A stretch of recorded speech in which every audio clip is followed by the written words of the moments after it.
This chapter name is pigeons at daybreak, जिसकी writer है अनीता देसाई। ये इस चैप्टर का लॉन्ग क्वेश्चन है। Write the correct sketch of Basu, जो मोस्टली एग्जाम में भी आया हुआ है लॉन्ग क्वेश्चन में।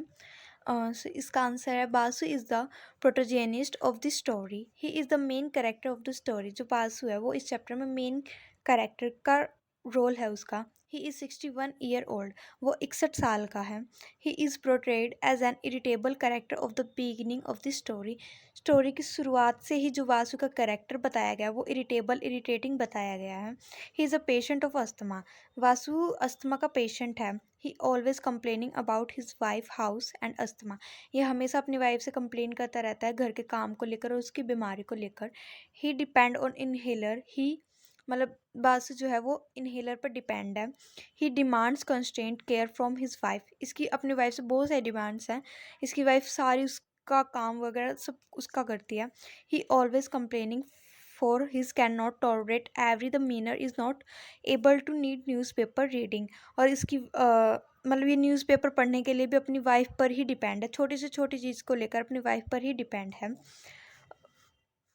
For read so his wife read to him the news that this will be no electricity. तो एक दिन इसकी वाइफ इसके लिए न्यूज़पेपर पढ़ती है जिसमें न्यूज़ में लिखा होता है कि आज इलेक्ट्रिसिटी नहीं आएगी सुबह से लेकर शाम तक। तो that they feel so much worried about this news. तो वासु जो है इस न्यूज़ से वरिड हो जाता है, एकदम उसका दम घुट जाता है। The news that he about his news that he has no an attack of asthma, जिससे कि उसको वहम होता है कि उसको अस्थमा का अटैक ना जाए, सारा दिन उसका दम ना घुट जाए इस गर्मी में।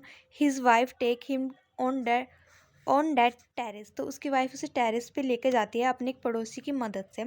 During the night he can not sleep because on the terrace. उस दिन रात को मतलब वासु को नींद नहीं आई छत पर। तो also he complain of heat. तो ये अपनी वाइफ से कंप्लेन करता है कि इसको गर्मी लग रही है, इसका दम घुट रहा है।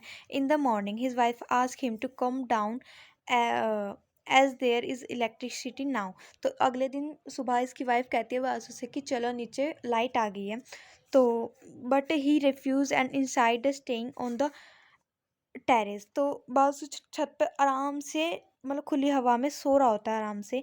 ही sees a flock of pigeons wheeling and flirting their feathers. मतलब इसकी आंखें खुलते हैं और ये देखता है हवा में कबूतर उड़ रहे हैं और खुले आसमान में उनके पंख सफ़ेद सफ़ेद। तो इसका ऐसा लगता है कि तारे टिमटिमा रहे हैं। He is gazing upon seems to be enjoy this scene. मतलब इसको अच्छा लगता है वो चीज़ देखकर छत पर, और मतलब खुली हवा में इसको अच्छा फील होता है, इसका दम भी नहीं घुटता। तो ये सीन को इंजॉय करता है, जहाँ पे ये लॉन्ग क्वेश्चन ख़त्म होता है।